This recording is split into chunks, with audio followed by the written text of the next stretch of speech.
Ya Allah, tapi memang betul lah rasa macam perut ni ringan.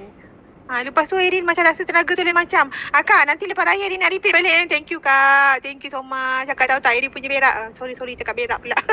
Erin punya berak, ya Allah. Rasa macam semua keluar.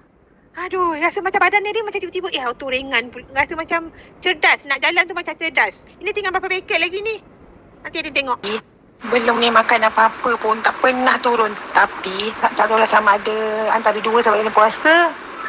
Tapi puasa pun Erin tak pernah sebab Erin tahu berat badan Erin macam mana. Tak pernah lah berubah tu turun sampai 4 kilo. Tak pernah.